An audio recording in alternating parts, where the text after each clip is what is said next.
If you want.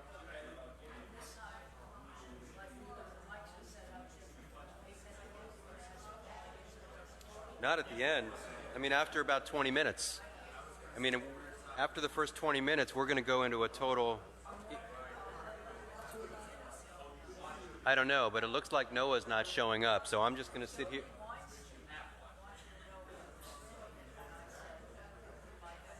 Yep, just like last week, we're streaming it, or 2 weeks ago, but yeah. Yeah. Agreed. Yeah, agreed. Yeah. Yeah, I hear you. I hear you. So we're going to start in just a minute or two.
Check 1, 2. Good evening, all.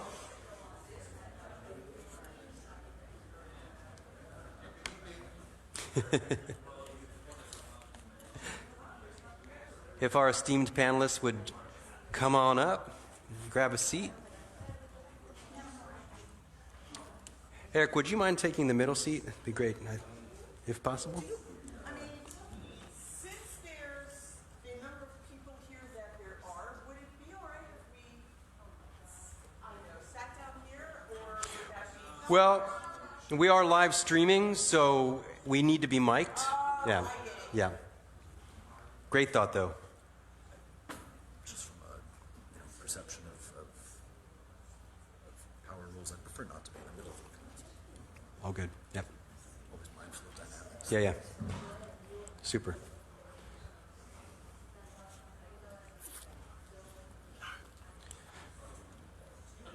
So, welcome all to Town Hall number 2 of Hate, the Other Four-Letter Word. Tonight, I'll introduce our esteemed panelists in just a moment, but I'd like to start off with Miss Ellen Walker, and she's going to... Are we mic? We are, yeah. Are we mic? Yes, we are. Well, welcome back to those of you that joined us 2 weeks ago, and welcome to those of you that are coming. Because I'm Ellen Walker, proud member of Temple Bethel, and we believe that hatred does not have to be a part of this society. It's not written anywhere. We believe we can do something about it. We believe we did, beginning 2 weeks ago, by just talking to each other about it. And tonight we're going to continue. We believe that hate is not the next four-letter word. There's nowhere it does it have to be. We're proud of that. We're going forward. We hope you're with us. I think you are. We have phenomenal speakers and a wonderful executive director who will take it from here, introduce the panel. We'll go from here, and I will be back at the end. Thank you. Thank you, Ellen. Thanks, Ellen. Again, for those of you who were not here a few weeks ago, I just cannot say enough how grateful we all are that Ellen really persevered in having us put this program together. So my name is Jeff Jacob. I'm the executive director here at Temple Bethel of Hollywood. And our panelists over here are an incredibly talented, thoughtful, passionate collection of activists in the community from different parts of our community. On the far right is Benny Barnes, civil rights mediator, street activist, longtime do-gooder in the fight for light in our community, is Benny Barnes. We also have Rabbi Noah Kitty, the executive director former executive director of Congregation Etz Chaim in Fort Lauderdale. And we have Eric Ross with the ADL, the Southern Regional Director, or can you correct me on that? It's a very long title. I'm the Senior Associate Director for Jewish Community Outreach and Anti-Semitism for ADL's Southern Division. Never would have gotten that in a million years. Okay. So welcome to all of you. He needs a big business card. Would love to start out tonight just by a brief recap of where we were a few weeks ago when we were talking about these relevant, timely, unfortunately timely issues. We talked about where critical race theory, replacement theory, the Don't Say Gay bill, anti-Semitism, and all of the related threads of conversations around these topics sit within the current context of hatred in our community in South Florida in particular, and definitely more broadly around the country and around the world. And while there were a lot of stories, personal stories told, and some history discussed, and some roots of these various types of hatred, which I certainly consider all fingers on the same hand, where the roots of systemic inequity and systemic racism, systemic hatred come from. Some of the commonalities that we landed on as we concluded were that really at the end of the day, we all agreed hate stems from fear and ignorance, and some of us mentioned greed. We heard a lot of facts and storytelling. We talked about social media and the role it plays in spreading hatred, but also the potential it holds for being part of the solution. And the fact that over the last 4 or 5 years in particular, how horrified we all were that hatred and extremism seems to have become normalized. You know, and not that it's ever been extricated from our society, but that it feels so normal now, just like gun violence on a daily basis feels normal. hatred and acts of hatred, acts of inequity feel normal, and we're almost numb to them. And so that's why we're here, right? We're here as a community, people from different parts of the community, to try to grasp onto one or two things we can each do, however small they may seem, starting with ourselves, to be part of the solution. With that being said, I wanted to see, I know, Eric, you're joining us for the first of the two tonight. Rabbi, Benny, y'all were with us last time. Is there anything that you would like to add to the conversation from where we sort of cut off last time with current events over the last few weeks, or something that sticks in your mind about where we're at that we didn't really get to touch on? And right now, like I know there's a few people in the audience who wanted to bring up certain incidents in the past that were very influential in instructing this topic. And we're going to get to that. We've actually set up a microphone in the audience. But we really only want to spend a very short time looking back, because we have to be at this point informed about the past and the roots of all of this, but we have to be pointed forward towards solutions. With that being said, Benny, can I start with you and see if there's anything you'd like to sort of bring back up, knowing where we're at? No, I think, good evening, everyone. Glad to be here again, see some new faces and some familiar faces from 2 weeks ago. I thought the summary that you provided was excellent. There is a bird called Sankofa in African culture that, if you're aware of it, it is flying forward but looking back. And that's because it's moving forward towards solution. And I think that's where we are right now. We've talked about the past in the last meeting 2 weeks ago. I think we're well aware of those issues now, and it's time to hear some dialogue and ideas from you so we can take next action steps. Thanks, Benny. Rabbi Noah? And remember your microphone, if you can sort of speak into that a little bit. I'm sorry. Yeah, as best as you can. Thanks.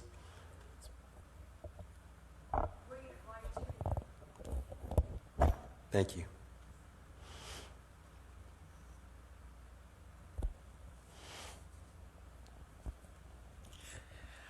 Good thing I'm not afraid of technology. Okay.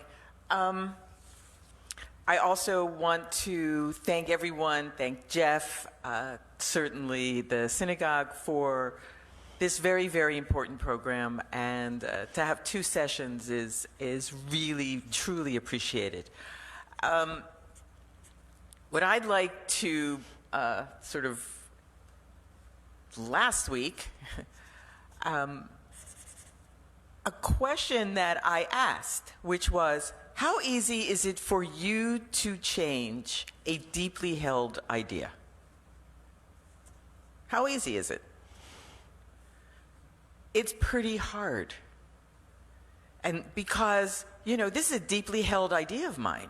This idea of mine holds up one of my foundational truths.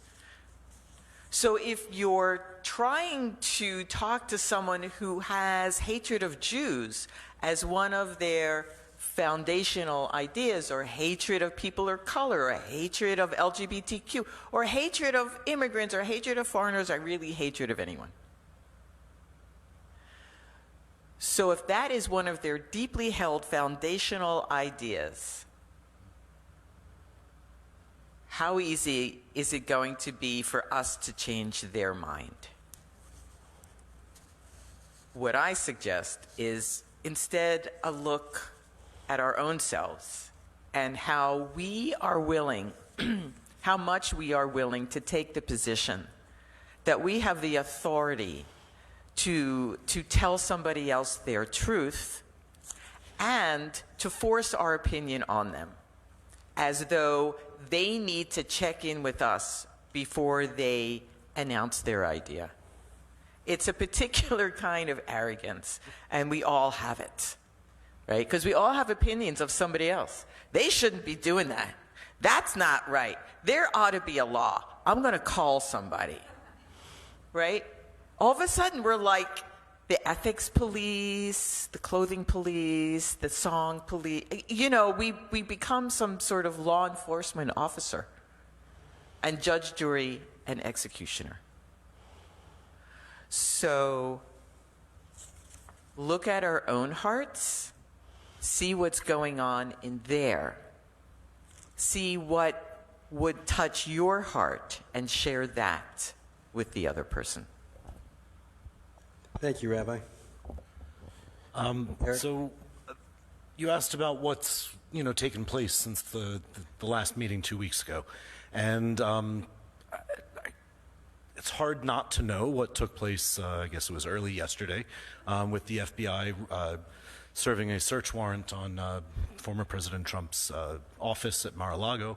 And the reason I bring this up isn't to get political, but to illustrate something that I'm sure was discussed 2 weeks ago, which is the use of social media to proliferate hate.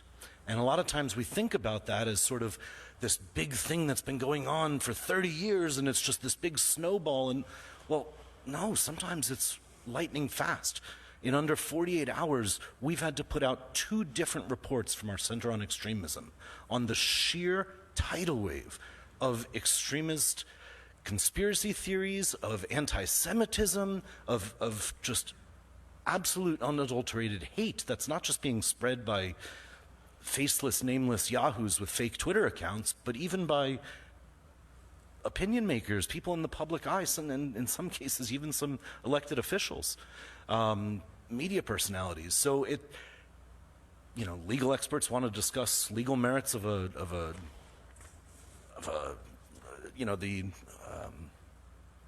I'm sorry, it's been a very long day. The legal merits of the search warrant, great. But to take that and jump to the leap of saying, well, the judge who signed off on it was Jewish, and then urging people to not necessarily attack. I haven't seen any threats of that, but I've seen people literally today, a dozen different people urging folks to flood the synagogue that he's a former president of with complaints. I'm sorry, why is issuing complaints to a synagogue about a former board member, what does his Judaism have anything to do with any of this? And that's just one of the examples. You can check our social media to find the full reports about everything that's taken place in the darker corners of the web. So thank you, Eric. So how do we, to touch on what Rabbi said a moment ago, how do we quell our own implicit biases? Bias. Is it biases? Probably biases. Biases. Probably one, right? So I was just spinning through Jonathan Greenblatt's new book, who's the CEO of the ADL, and he talks about a lot of interesting things that are all relevant, but he talks about quelling your own bias. And before we start interacting with you, those of you who are so kind to join us tonight, I just wanted to share a couple of the bullet points that he shares. And he says, as important as it is to push back against hate perpetrated by others, we can also contribute to a healthier society by getting a better handle on our own biases, including those that might be invisible to us. Many of us harbor what's called implicit biases. And some of the things he says to ask yourself are as follows. What kinds of language do you use in your daily conversations? Might any of it inadvertently degrade or hurt others? Do you sometimes stereotype certain types of people or make sweeping generalizations about identity? Do you pay equal attention to everyone you meet, regardless of who they are? And when you organize activities in a professional or leisurely context, do you do it in inclusive ways? For example, choosing times and places that will allow everyone to attend and keeping costs in check to make participation widely accessible. And just one more. When people approach you and suggest that something you said or did was culturally insensitive, do you welcome the feedback and take action based on it? There's some really good stuff in here, and I look forward to doing more than the Cliff Notes versions on my own time. So we'd like to talk to you and have you talk with us about what's going through your head now that we're on session 2 here. And I do have one amazing audience member here who wanted to bring up something called Bacon's Rebellion and the role it plays in the historical context of the root and embeddedness of all of this as a way to instruct us and move forward. And would you mind coming up and speaking with us for just a moment? We have a microphone right here. Anyone, just so you know, last time we did this, we were trying to use index cards, and it was great for those of us in the room for questions and input, but we are streaming to some people this program, and they couldn't hear what was going on. So if you're going to contribute, which I hope you will, we have a microphone right here, which you can make taller or take out if you like. We'd love to hear you, all of us. Yeah. Hello, everybody. What's your name?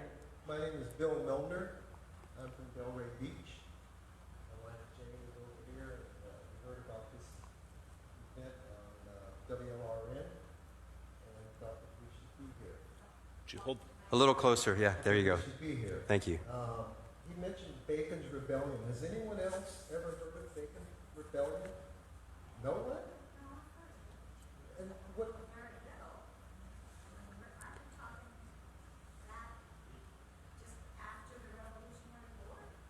Oh, even before. 100 years before. 1676. That was a long time before our nation was born in history, in freedom. Right? In 1776.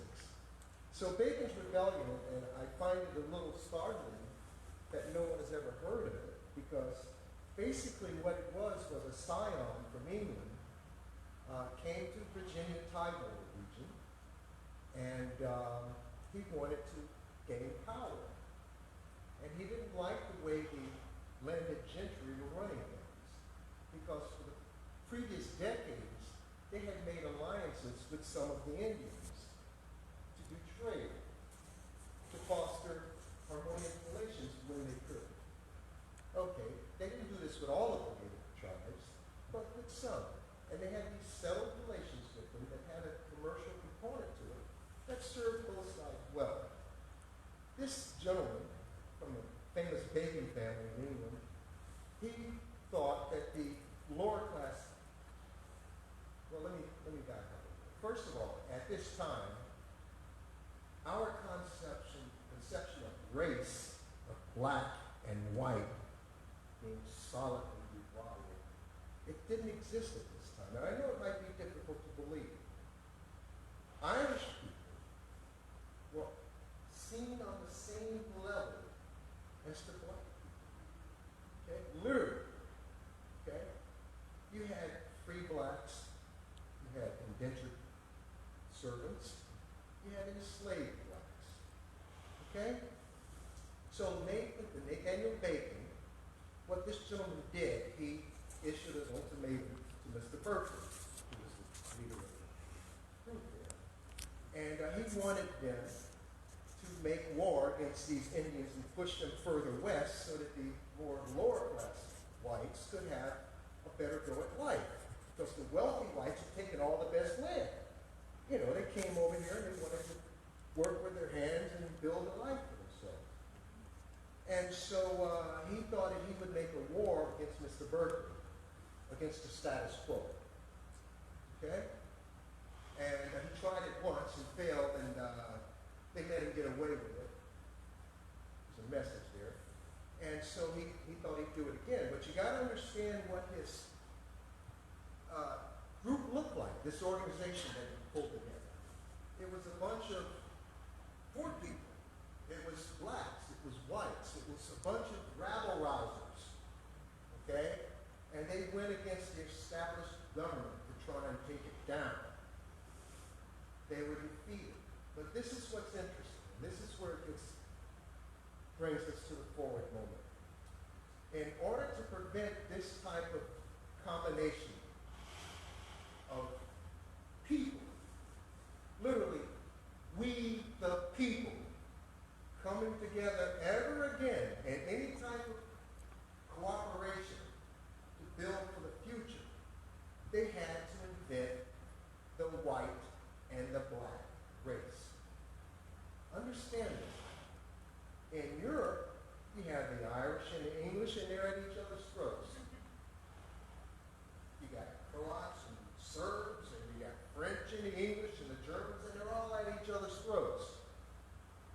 immigrate to America, and we all learn how to get along. And on what basis?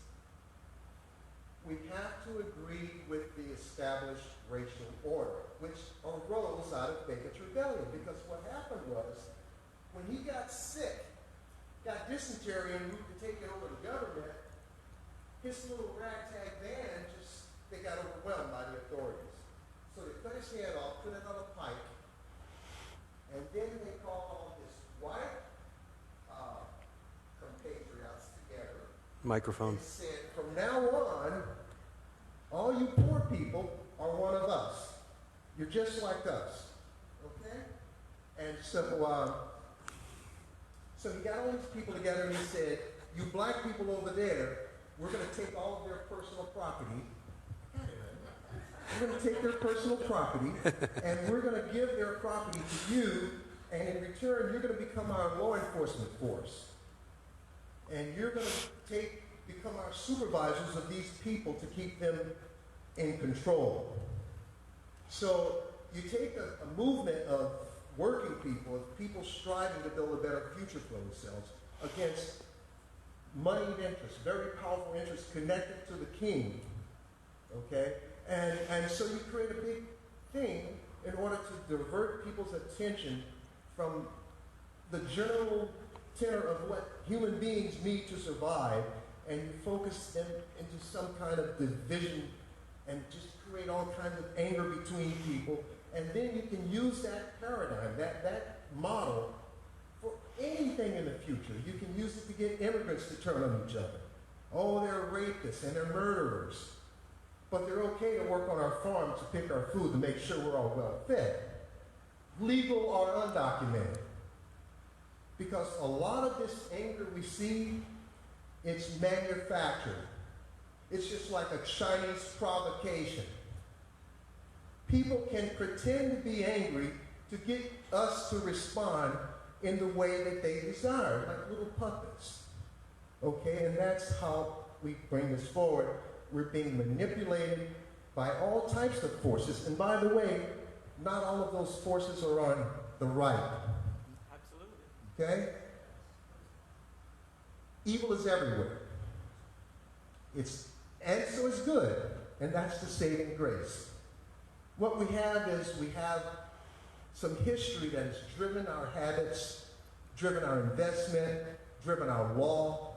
A lot of people, I'm sure some people here are aware, that Hitler's lawyers came to America to learn about our race law and our eugenics law and our immigration law and the way we treated the Indians. Anyone read Mein Kampf? It's in there. Hitler said it. I admire the Americans. They know how to treat the racists. That's important information.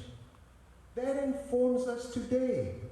So when we hear all of these things, the gays, whatever thing they come up with, they're just using it to keep us all divided. There is money in division. There is money in racism. There is money in anti-Semitism. And wherever there's money to be made, people are going to follow those dictates. There's not much love in money, and there's not much money in love, though. And we have to change that equation today, and we have the power to do it. But only if we understand the reasons behind a lot of the activity that's happening around us now. All of the fake anger and outrage because the president's house had a warrant that was executed there. Bill, so where do we go from here? I appreciate you sharing this. I really, I just want to make sure everybody has a chance to contribute. So where do we go from here? We're learning about Bacon's Rebellion and manufactured hatred, manufactured causes of division. One of you guys want to tackle this a little bit? Y'all are the pros. I thought it was... Thank you, Bill. First of all, thank you. I had actually not heard of Bacon's Rebellion. But I thought it was interesting the way you described it as the not-haves thought that it was okay to push the Indians back so they could have what the Indians have. And it just exactly goes to what I had mentioned earlier, that we all hold within ourselves somehow the arrogance that it's okay for us to force our imagination onto someone else's life. So, for instance, if I imagine this beautiful plantation house and, 300 acres of fruit trees, I'm not going to be picking the fruit off the trees. I'm going to need people to do that. Oh, right. And we do it automatically even without thinking. That's how ingrained our idea is, that we truly, truly, truly have the right to tell someone how to live their life and almost demand that, oh, you want a life? Okay, send me a piece of paper, outline everything you want to do and be and identify as, and I'll get back to you with my approval or disapproval. I mean, that's truly how we are as a society. And it doesn't matter, hi, I have a, great idea for cereal.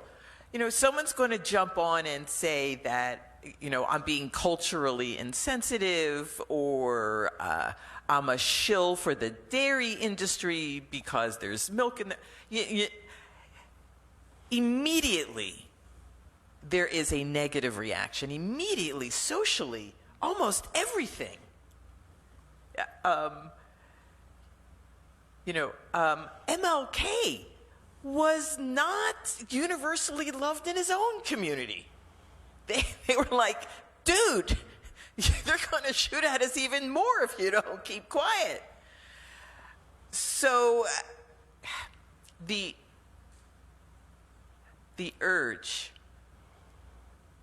to have power over another, I think, must be recognized. And how exactly, as you mentioned, how do we speak not just to other people, but about other people? I mean, do you say those Arabs? Do you? Those Goyim? Really, what words do we use in our own community to talk about others that we perceive as coming against us? So in a world full of divisions, some real, some organically occurring, and some manufactured, and in a world that is still a have and have not society, not just here, how do the people, the collective, the folks that got together from different backgrounds to fight in Bacon's Rebellion, how do the current batch of people from different communities, different ethnicities, different religions, etc., how do we get together, perhaps to battle the haves? I don't know. Eric? So, in my opinion, the best path to accomplishing goals is not going it alone. It's about coming together. It's about creating coalitions. It's about finding other folks who that one burning issue may be the only thing you have in common with that person, but you both feel so strongly about it, you're willing to stand shoulder to shoulder. And I can actually give you a local example of how this actually made a difference here in Hollywood. 7 years ago, next month, a man by the name of Benjamin Israel, a longtime Hollywood resident, may he rest in peace, he reached out to ADL. He had been trying for 10 years at that point to get the name of Forest Street or Forest Avenue renamed here in Hollywood. Well, why? What's the history of Forest Street? Well, 50 years after the Civil War ended and the city of Hollywood was being built, and black people were not allowed to live within the city limits, but they were being bussed in to build the city every single day, black people were allowed to live in the Little Liberia neighborhood just outside of the city limits. And the folks in power decided, you know what, we need to put those folks in their place. So they named the main thoroughfare through Little Liberia Forest Avenue, the name for Nathan Bedford Forrest, a Confederate general and one of the founding Grand Dragons of the Ku Klux Klan.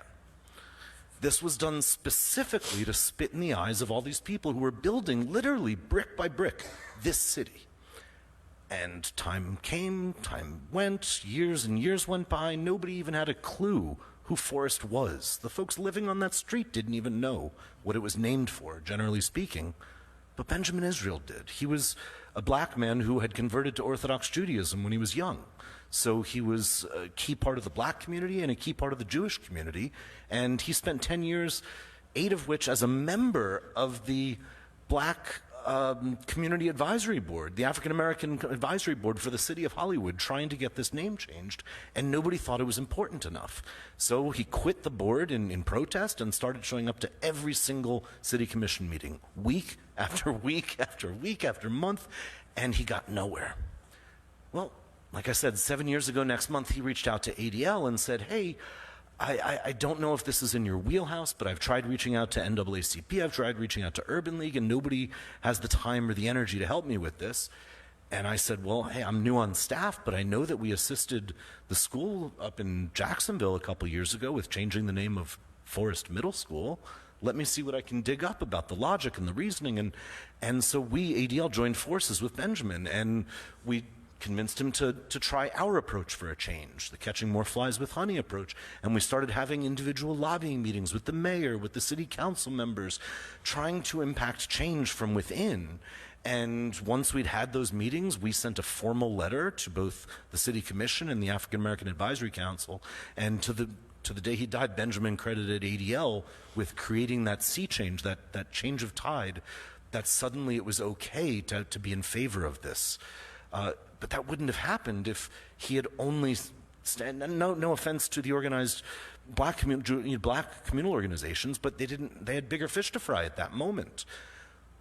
Sincerely, significantly bigger fish to fry, but without reaching out to us. And then other groups started getting involved as well once the ball started rolling. And in the end, let's see, it was Forest. There were 3 streets that were renamed. It was Forest, Hood, another Confederate general, and the last one's escaping me, but Lee, yes. They were renamed Hope, Liberty, and Faith.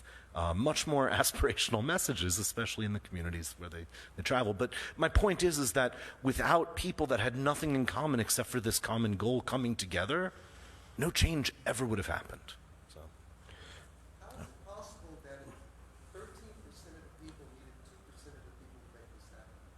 Can you repeat that on the microphone, please? How is it possible that 13% of the people, the percentage that black people or of America, needed 2% of the people, Jewish allies, to make this happen? What type of democracy is this? So I think that's a little too narrow of a scope. I don't think it was that the black community needed the Jewish community to do this. I think it was that a community needed another community to care. If that had been the Hispanic community and they took ownership of this, we might have come to the same conclusion, or the gay community, or any other community. But I think it needed more than one community to care. And in Benjamin's case, he couldn't even get his whole community to necessarily care at that moment in time. So it was the togetherness, I think, that really made the difference. I'm just going to put this out there based on this. This was really further down the list, but what you all are tackling right here. And don't laugh at this question. And anyone who wants to jump in first, Benny, you've been kind of hanging out over there a little bit. Can we actually love each other into liking each other, or will hate always run rampant? That's a great question. Can you repeat that? Can I repeat it? Yes. Can we actually love each other into liking each other, or will hate always run rampant? Hatred. Wow. Well, my response to it, we start with love. And that's one of the founding principles of the Anti-Defamation League's program. It's called the Miller Early Childhood Initiative, in which we instructed the youngsters pre-K as well as elementary on this issue about love. If you ever go to a nursery or a hospital when you have the babies just born, they just interact naturally. They know love. They have to be taught to hate, which means they can be taught to love. Now, the question of whether we can actually do that, we have the capacity already. I think we're hot-wired to love one another, because God is love in any religion or spiritual belief. But whether that's enough, we have the capacity. It always comes down to willingness, whether you're ready, willing, and able. I believe that we're able, that we have the capacity. The question has always been whether you're ready and willing to love someone. It's my response. I'd like to hear from others on it. Anyone out here? Please, after you. Good. I actually go back to Scripture and read about God's instructions. One of them was, you don't want a king. No, we want a king. We want to be like other people and have a king. God saying, you really don't want a king? No, the people, no, we want a king.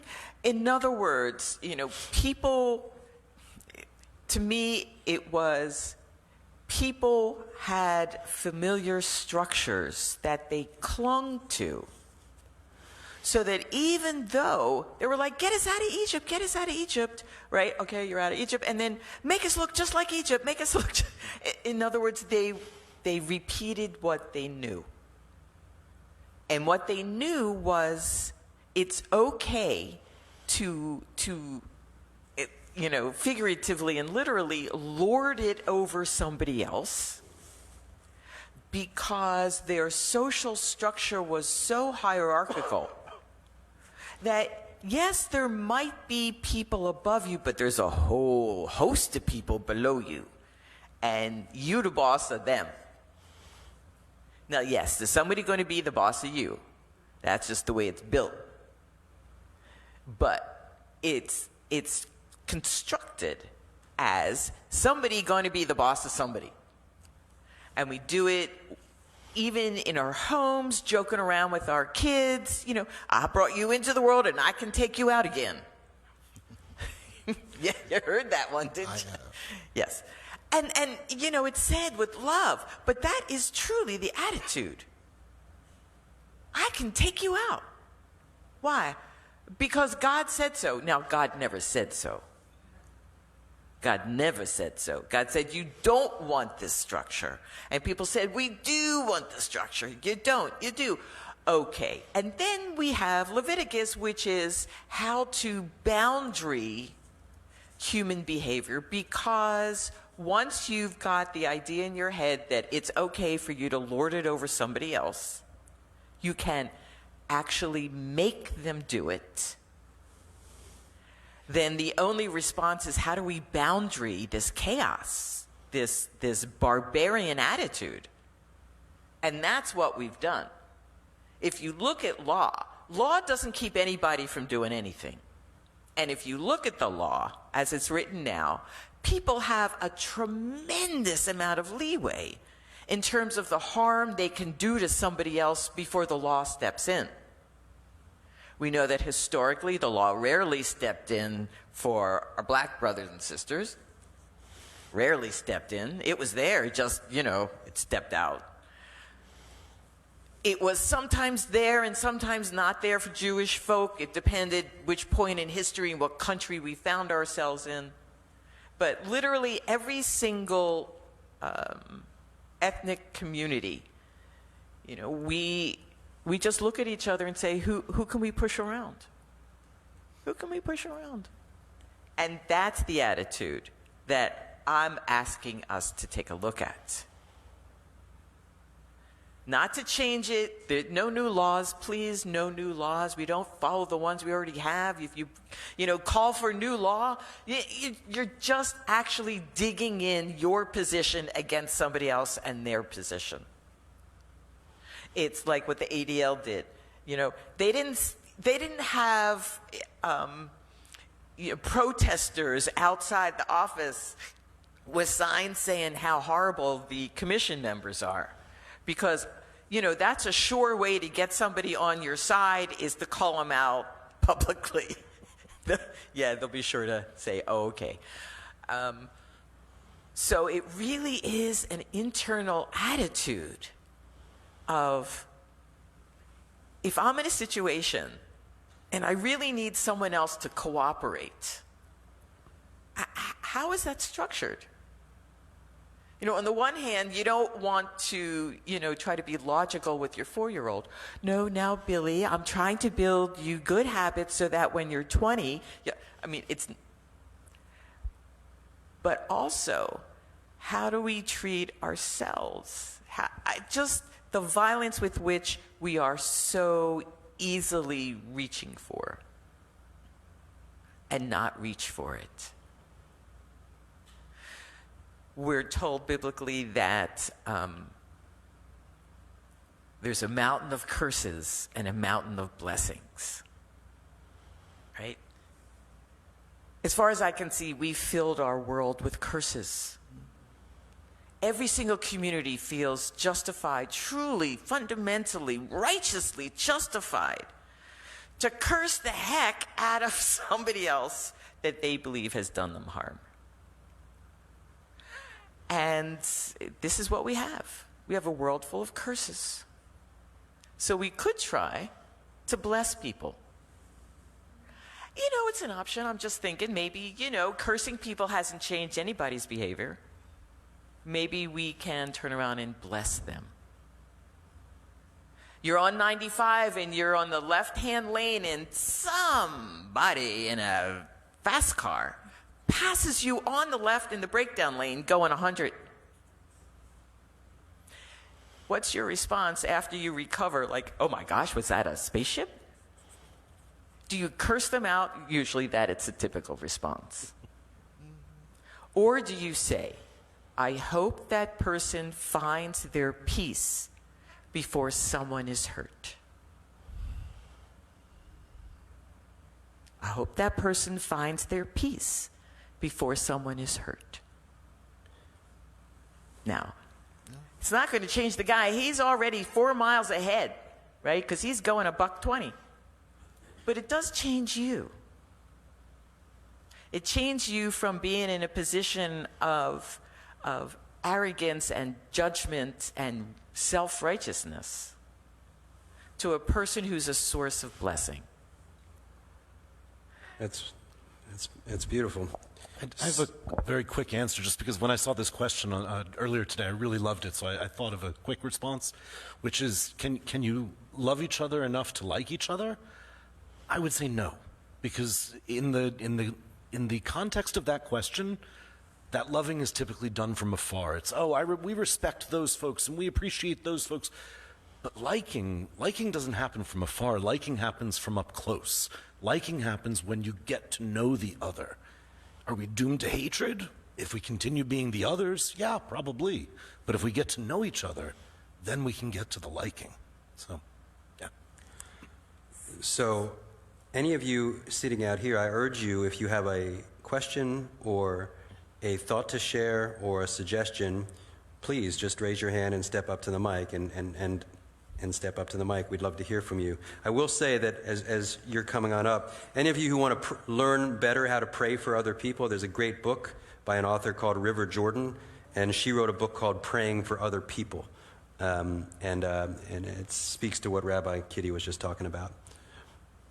I was just, I'm Bill's wife, Jane, and I get kind of upset because it takes a lot of frustration because we want to do so much good. But then I was just thinking about it, as you were mentioning also, that's very arrogant to think, oh, well, we have the monopoly on good. And I was thinking that, oh, well, I think like, do I love everybody? I'm not so sure. I don't think so. I think there are people that get on my nerves.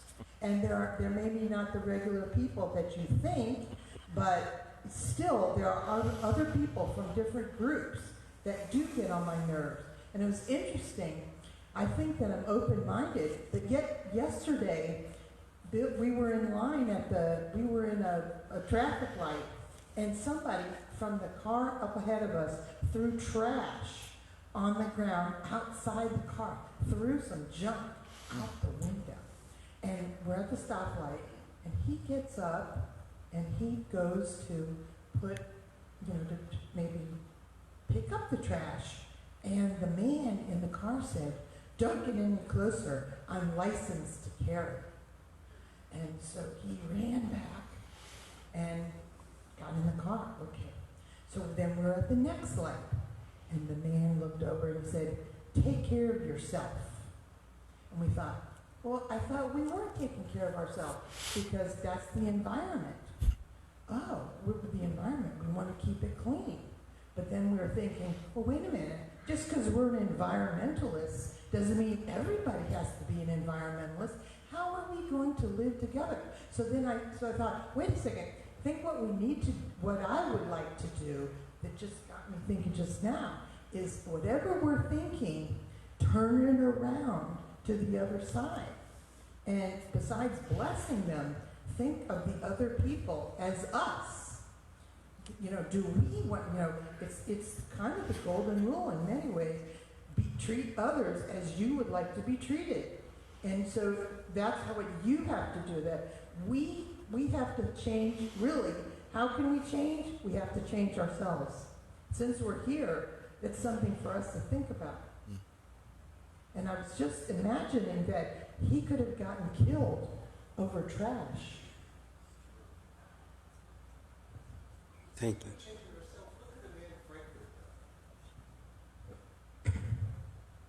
I don't know because I'm not that person. I can't say what other person can do. I can only think about what I can do. Even somebody that's my friend, I can't tell that other friend what to do. I can only tell myself what to do. And every day, if we want change, then I think in my mind, we have to change ourselves and the way that our perceptions on things. That's the only thing I know of, because I just can get frustrated trying to teach somebody else. But who am I to think that I can teach somebody else? That's very arrogant, like she said. So I don't want to be teaching other people. We have to teach ourselves, in my mind. Is it okay if I break in the house? Take over? That's a question it is not okay. But then it's happening. People are shooting people. People are stepping over the line. What do we do? It's out of hand. I don't know.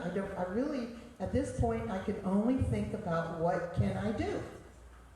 Thank you, Jane. Barbara, you coming up? Wonderful. While Barbara's coming up, something that keeps coming back around is that word other. Mm-hmm. I have heard it multiple times since we've been here tonight, and that does feel like sort of a foundational piece of this. Any of us that consider anybody else the other, even in passing, we haven't fully fixed that part of ourselves yet. And there's that. Anyway, go ahead. Barbara, nice to see you. Thank you. I'm a member here at the Temple Bethel. I really like what Eric said about coalitions, and I had that rumbling, rattling around in my head. It seems like we just have to find, to start with, the most basic things, the most basic commonalities or interests that we can latch onto together. And once we do that, and come together and work together on something, some little thing, some minutiae thing that gets us to know each other. First, we're coming just for the problem, and it's interesting that Jane mentioned trash, because I was thinking ecology today, to me, is one of those things that possibly a great divergence of people can come together on, whether you're the far right, left, or black, white, or whatever. It seems like almost everyone that I seem to know has some interest in protecting this earth and keeping it clean and picking up trash and all that. And so it seems like if we could only come together for something that basic, and while you're standing there picking up the trash together, you know, you're going to find out the name of that person and say, oh, there's something to link us. But then to think with your story that, my gosh, it came to close to blows over some trash when he was going to get out and say, now wait a minute, you just threw the trash. But surely there just must be some very basic things that can get us on the right path. And I'm just as guilty as everyone else. I don't have the answer, but there's got to be something. So I don't have all the things.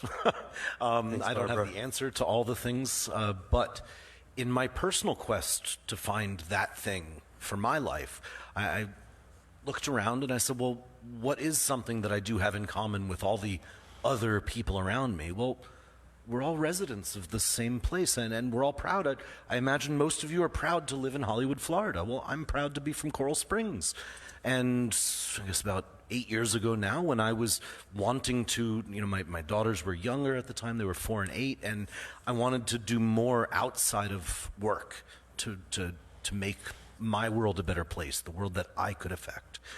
So I reached out and I joined my city's Multicultural Advisory Committee, which the whole point of it is to celebrate differences and diversity and bring people together to learn about other cultures and other heritages. And I've spent the last 8 years, I'm now on my second term as chair of the city's council.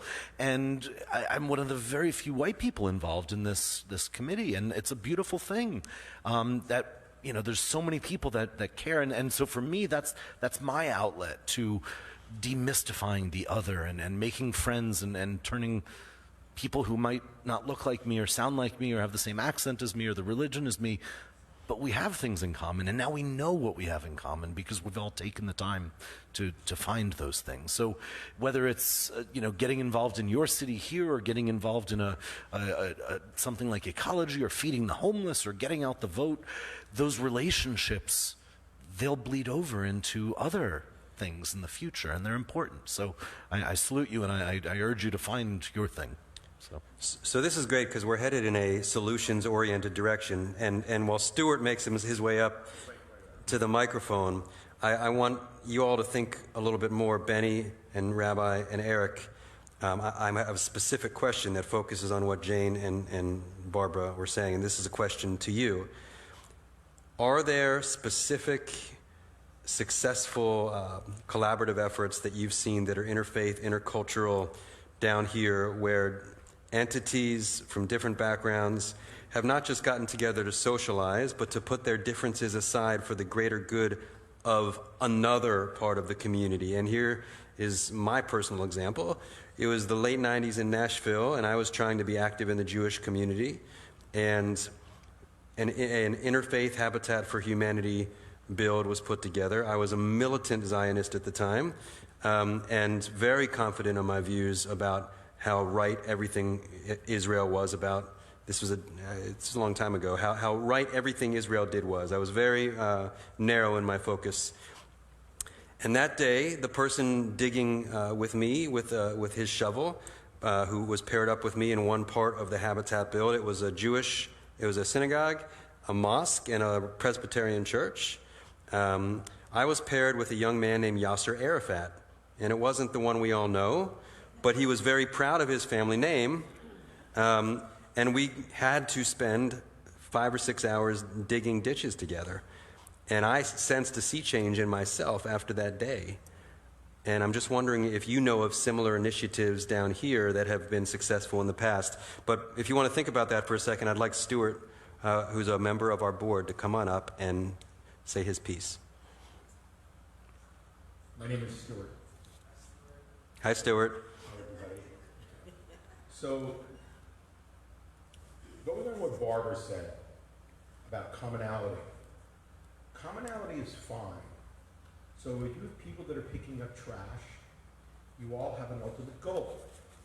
The problem is getting the people to the stage of commonality. The issue is that you have a box. And many of these people with these perceived notions, whether it be of Muslims, blacks, gays, whatever it might be, are living within a box.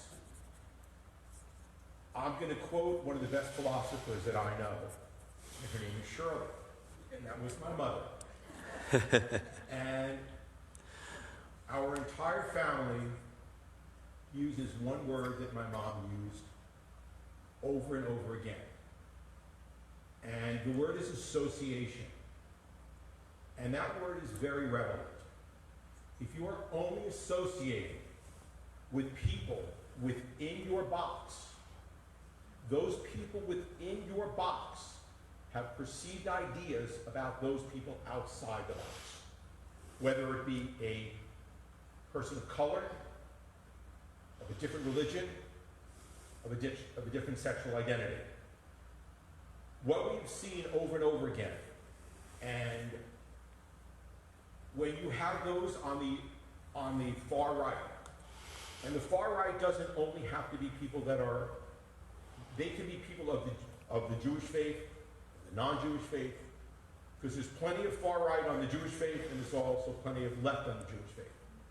If you're looking for a centrist, and the problem is, those people that are on the far right, unless it's something that has affected them, those people remain in the box.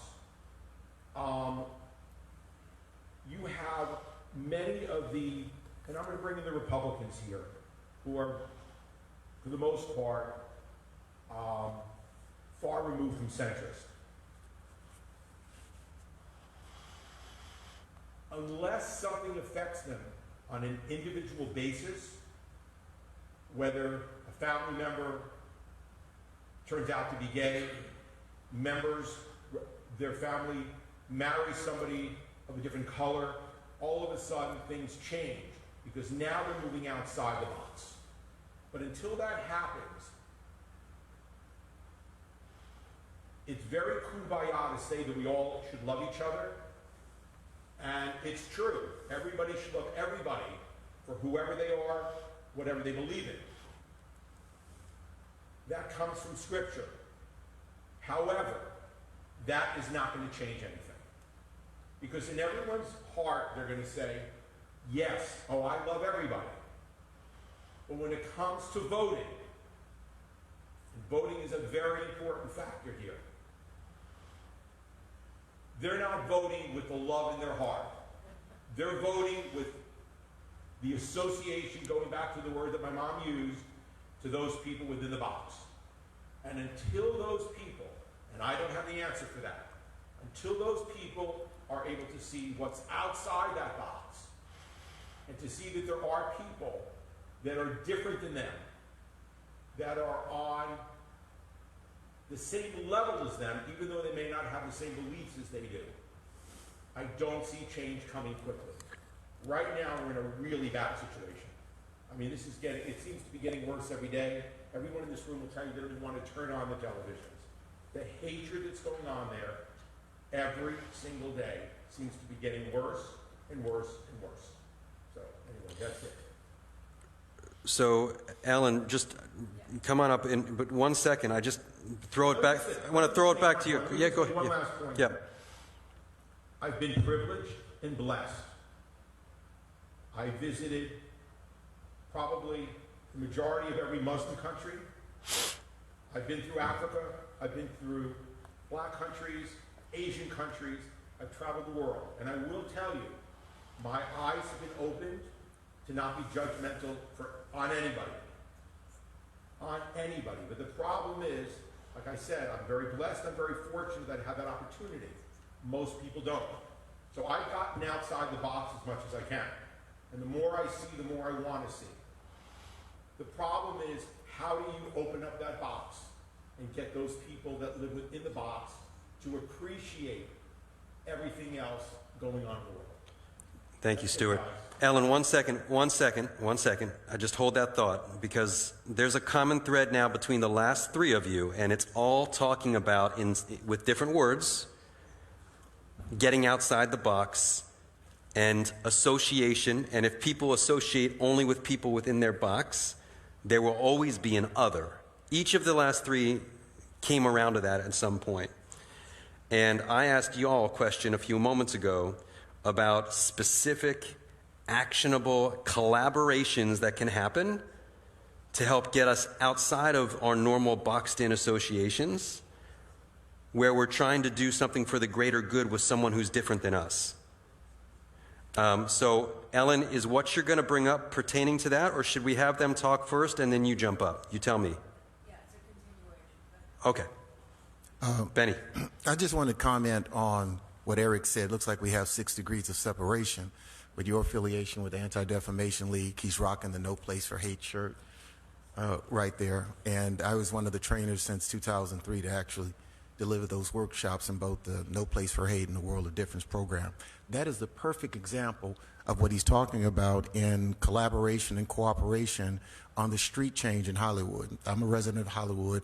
Have been there for the past 12 years. So when the actual vote took place on changing the street names, and there are 3 street names, as was mentioned earlier, that were changed, I was outside the building because it was so crowded to get in. And I would have said the same thing that they had said, but I wanted to represent my family and my mother, grandmother, who I'm named after, who never had an opportunity to vote. And we had the same issue going on around the country, and particularly in my hometown of Houston. My mother grew up as a first-generation Houstonian in the 3rd Ward on a street called Dowling, named after Confederate General Ann McGowan.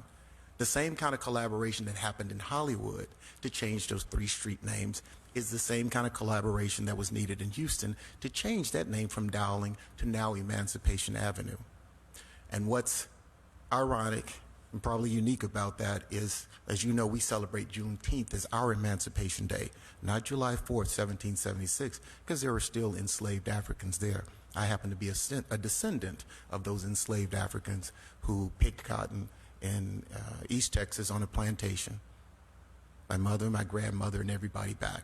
So to be raised in a neighborhood which glorified the name of a Confederate general was something they weren't fully aware of, but once they became aware of it, worked with the Anti-Defamation League and other groups in Houston the same way it happened in Hollywood. That's how it changed. That's an example of love in action. There are 4 levels of creation. There's the thought, there are the feelings, there are the words, and there are the actions. When they all come together, you can effectuate change. That's an example of it, and our experience, my mother's experience, in 3rd Ward, on what's now called Emancipation Avenue, where she played as a little girl in 1872 when they first celebrated on that piece of land, is an example of how we can work together. The other point that I want to say is that we see others, there's the we and they dichotomy that goes on in a binary universe. But it's not a binary universe. It's neither black nor white. It's really shades of gray. And I would submit this, as though you may see me here as an African-American male, I'm really just a spirit in front of you, as are you. We had the same starting point. We came from the same source. This is to me, as there are tropical fish, tropical butterflies that are beautiful in their own right, and they can recognize and appreciate the uniqueness of one another. As I transitioned into the world as a spirit through an African-American woman, I will transition out and go back to the source. From the Creator God we came, from the Creator God we will return. So we're all unified at that level, at a spiritual level, if we think beyond our human nature. Because that's where we all started. We're just extensions of the Creator, and that's where we all will return. Thanks, Benny. Eric, you mentioned a moment ago the Multicultural Advisory Committee. Yeah, that's a lot of cities have them. Not all do, but that was my city of Coral Springs. So a lot of cities have these, and would you say this is a good resource to enlist or seek guidance on productive activities that others from various other groups can collaborate on together? Yes, if Hollywood has something like that, I don't know the full list of the Hollywood city committees, but if you do have something like that, or if any city does, it's a great avenue to find out about the events that are already taking place, because why should you have to reinvent the wheel if there's already a World Fest taking place? Well, you can reach out and say, hey, is anyone there planning to have a table on Jewish heritage and culture? Can we? And you can bring out your community to learn about the others and vice versa. I think another good example of finding the thing is something that I've also been a part of through my work with ADL. We were one of the founding members, ADL Florida was one of the founding members of the Miami Dolphins Football Unites Coalition. And, you know, the NFL, I was talking with Benny before the program about this. Sports leagues in general are starting to become a little more socially conscious, but NFL seems to really be 5 years ahead of most other professional sports. It was the first place you saw professional athletes kneeling for social, you know, for police reform and for social justice.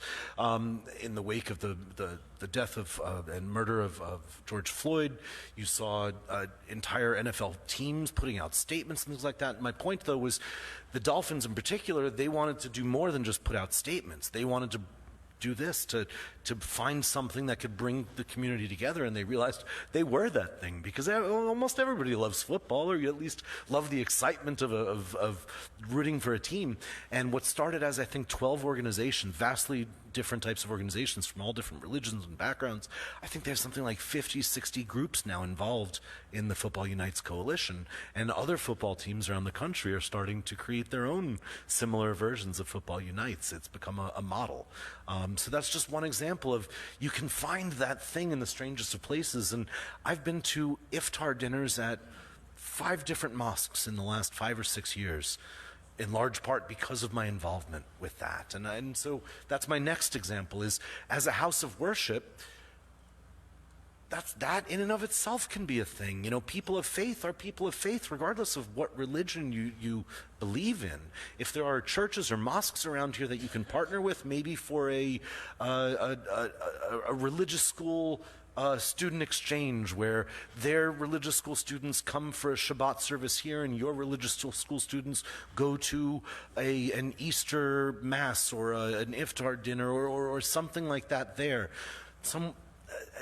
Maybe it's, you know, using your social hall to coordinate a get out the vote letter writing campaign, where, you know, there's plenty of organizations that'll supply you with the lists of registered voters, and you can sit down, and you're not asking people to vote one way or the other, but you're bringing communities together to get other people to vote, to help convince them.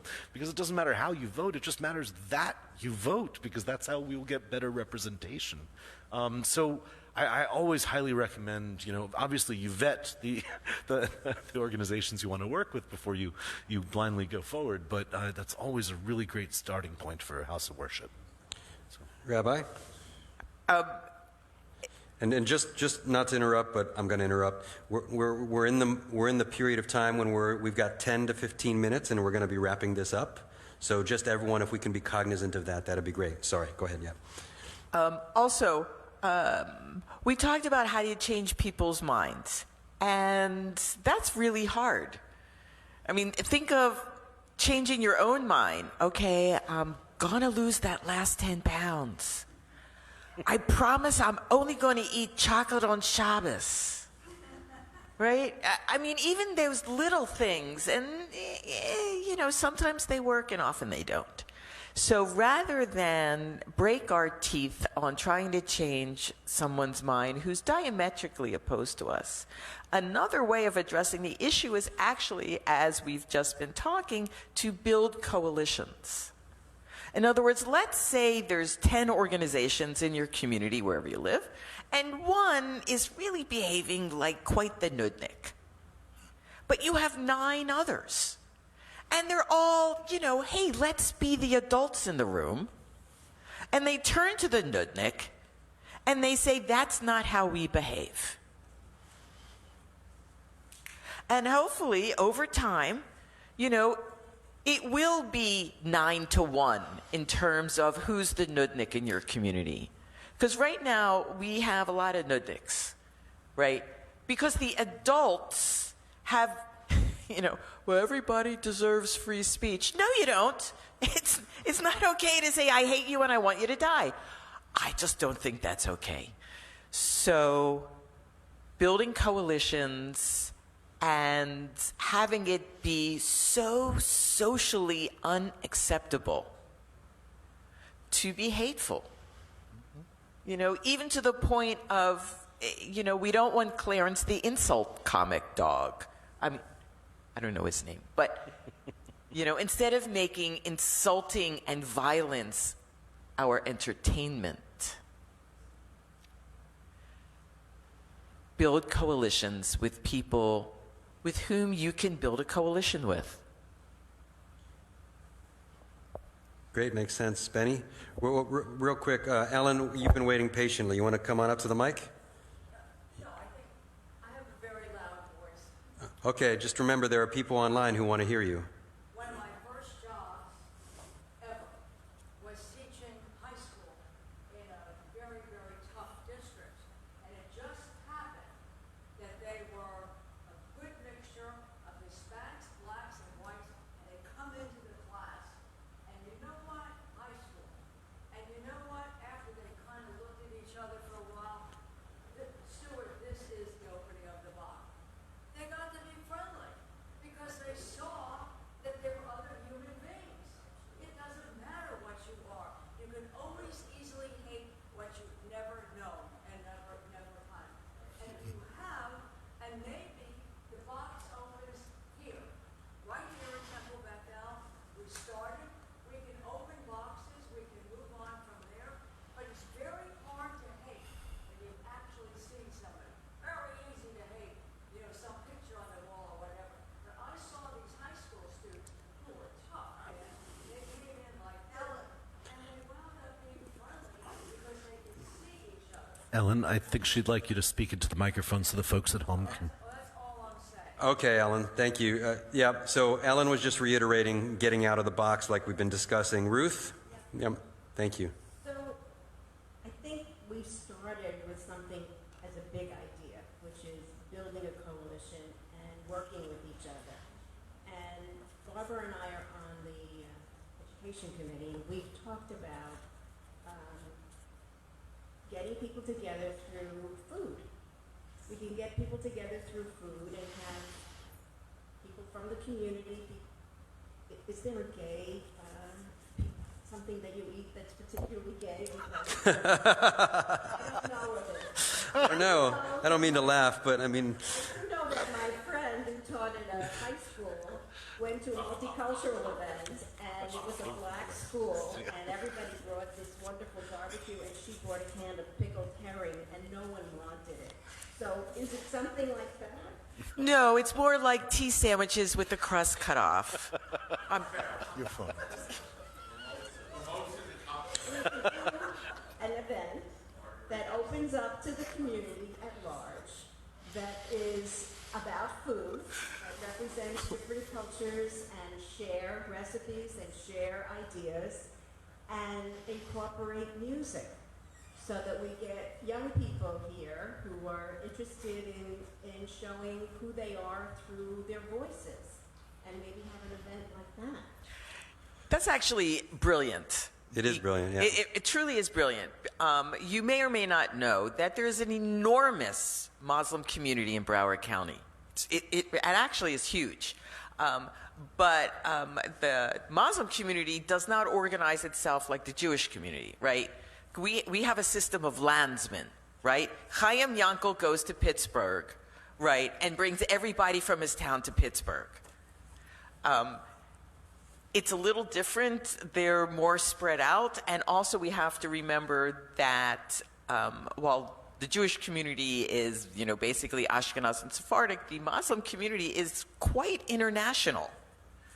So, the fact that it's a Muslim community, you also have to appreciate, are they from South India, North India? Are they from Afghanistan? Are they from the islands? Are they, in other words, it's going to be different. However, everybody's got to eat. Everybody's got kids that want to do something interesting and fun that nobody else gets to do. And and the community we all want to be reached out to. Right now, we're also, we're kind of on tenterhooks, is it okay for me to reach out to you? It's, again, we're feeling very sensitive. So Yes, that is number one. Brilliant. You could get grant money for that, especially because it's multi religious communities. Absolutely.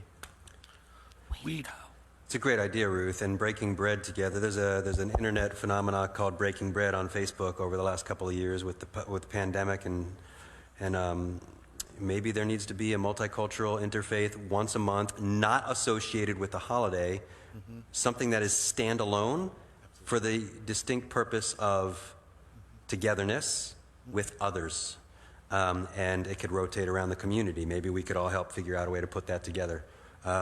Stanley, if you're going to talk, I need you on the mic. Come on up. We got time for just a couple more, and then we're gonna start racking this up. And just so you know, we're going to put together the takeaways from this evening. Yeah. I have a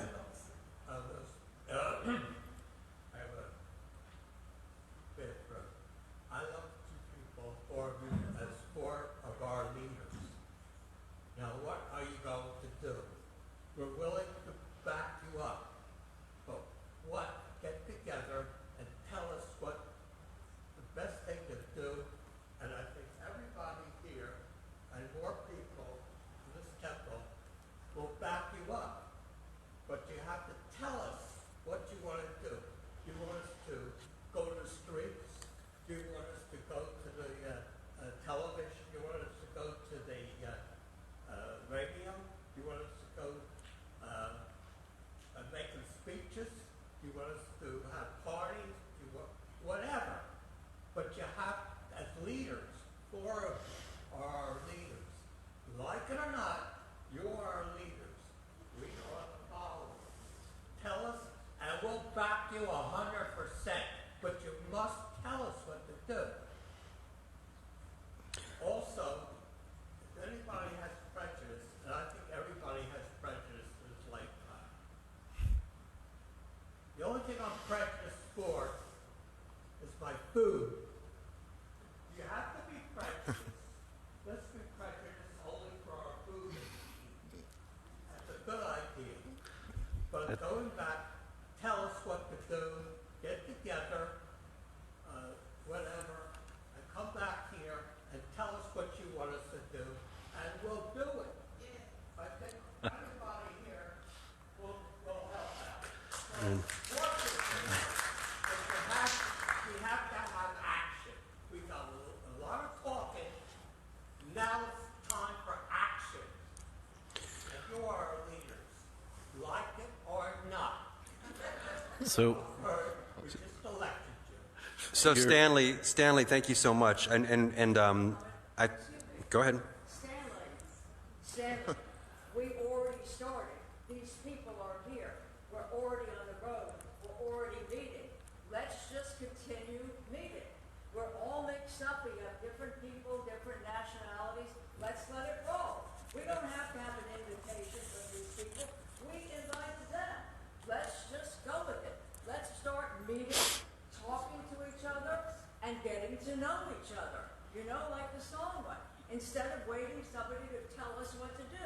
I said it happened years ago, much to my shock, when people had came into a classroom wanting to kill each other, and instead they became friendly. We're already doing it. You said meet maybe monthly and just talk. What the hell? What do we got to lose? So very quickly to Stanley's second point, and this ties right back into the quotes you read from Jonathan's. Quite a long time, and we have not agreed on anything, even politics.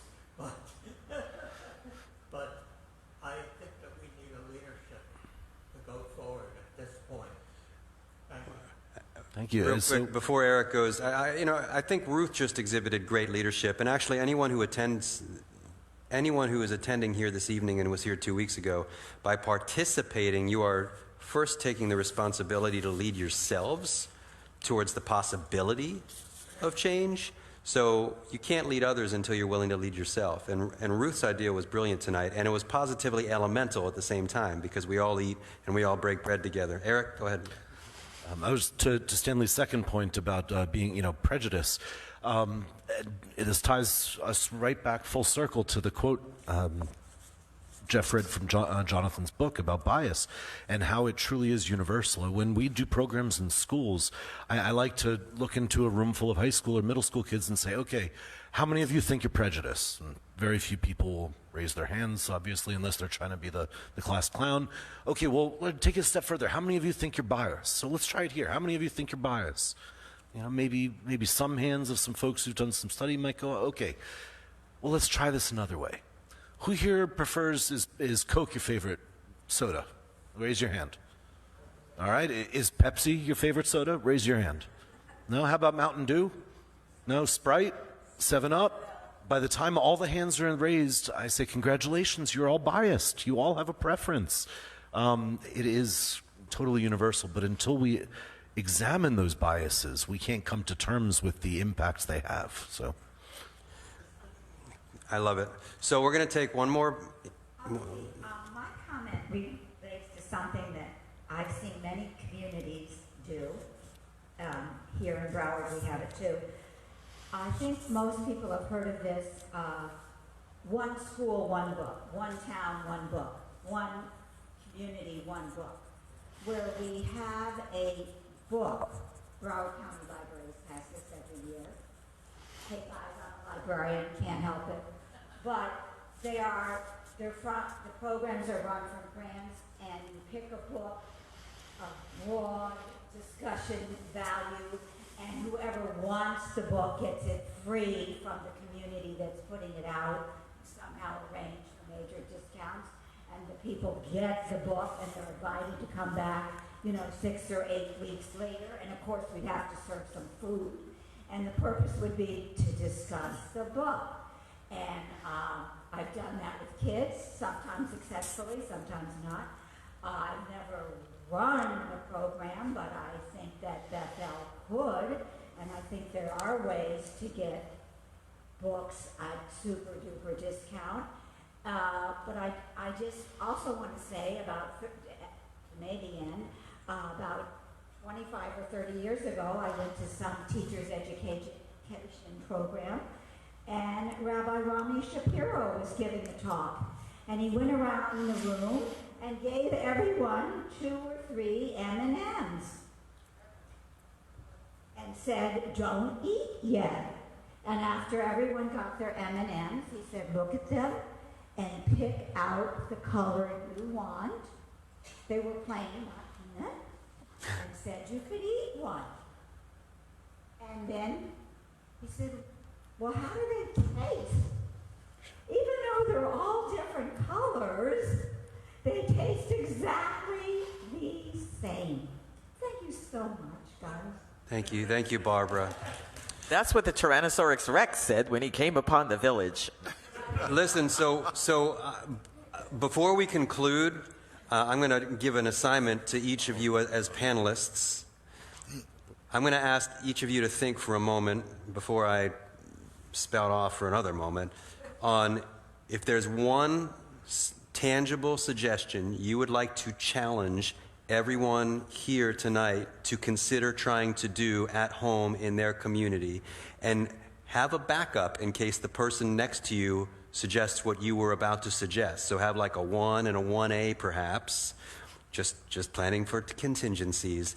Definitely tonight couldn't have happened without Ellen and Ruth and Barbara and Sharon and everyone here at the synagogue. Really want to thank Benny and Rabbi and Eric for being here. We will compile a list of takeaways and possible solutions that have been discussed. I know that Eric at the ADL will share with us some other ideas. And I know that we're going to put together a page on our website to fight the hate, which will be a living, breathing, fluid sort of resource for anyone in the room. If we have your email address, you'll be... If you were here last time or this time, not yet, If you want to hear about the first, yeah. If we don't have your email address, you can't hear from us. Yeah.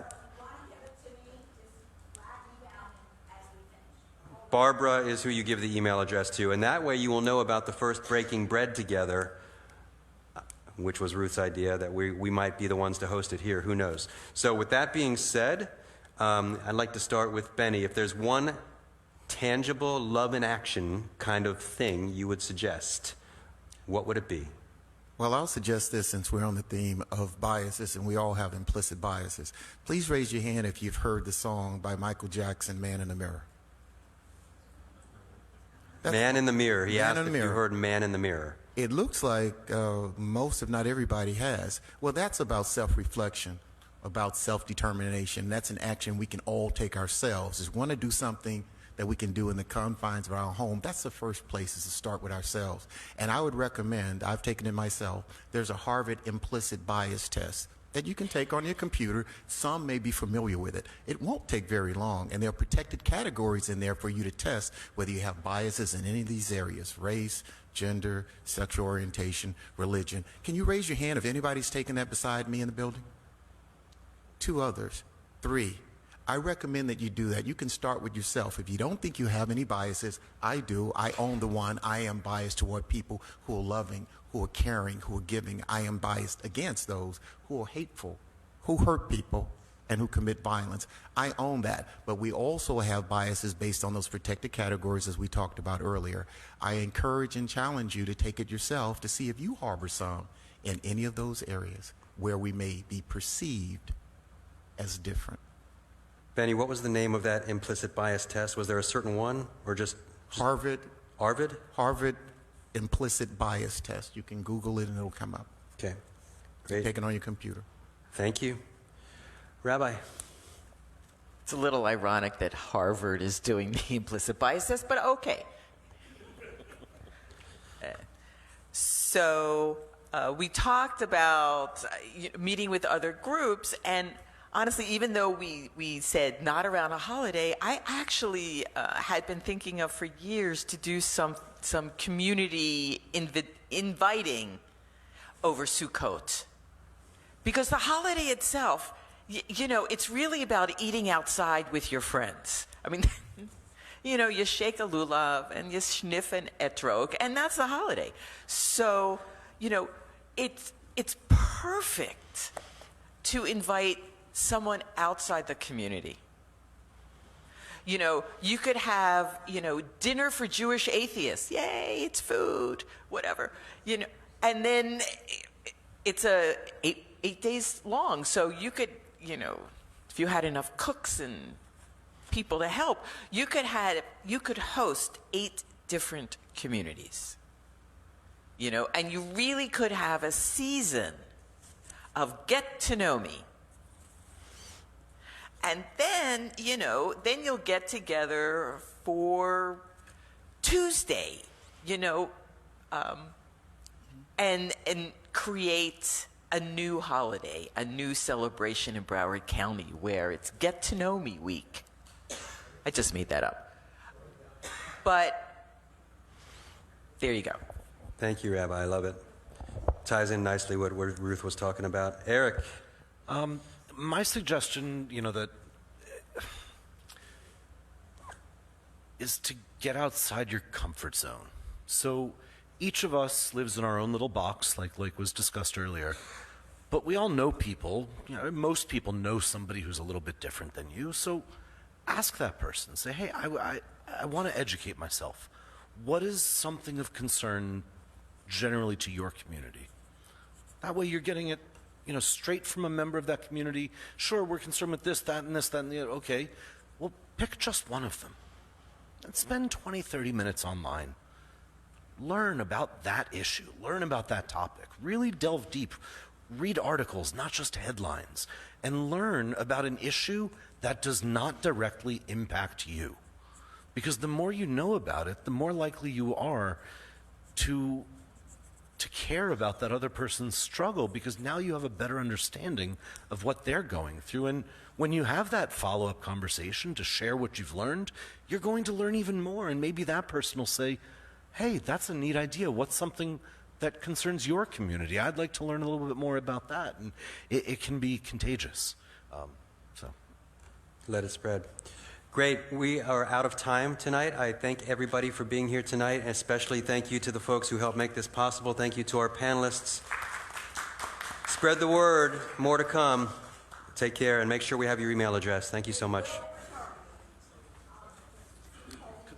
picture together? Yeah. The four of us?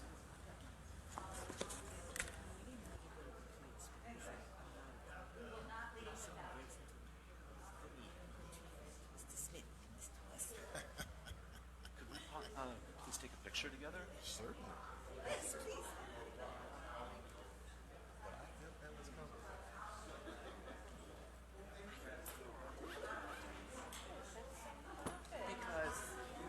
I love that it multiple nights. I've done another multi-night holiday years ago when I worked for another organization. I helped coordinate a Black Jewish dialogue Passover Seder over the shared commonality of slavery, having been through slavery, different eras, different times, but it was a commonality, a starting point rooted in a holiday for us. This is how it works in our history. This is how it works in our history.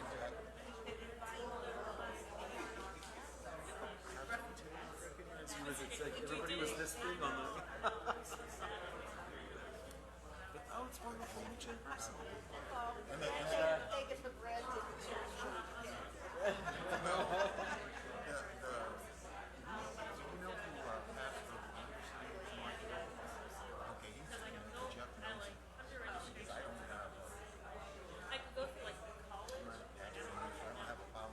I don't know if it was on the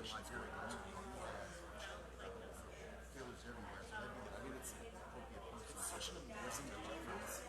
It's so difficult to convince people in terms of one day. So it's a lot of travel unless you plan on a longer trip. We've had never got the Washington D.C. experience. and there will be in the future opportunities for July to go to.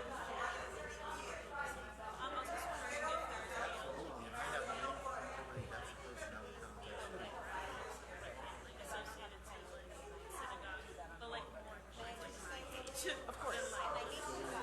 Rabbi Noah just retired as the executive director. He only physically holds the DC, which is Yes. matters.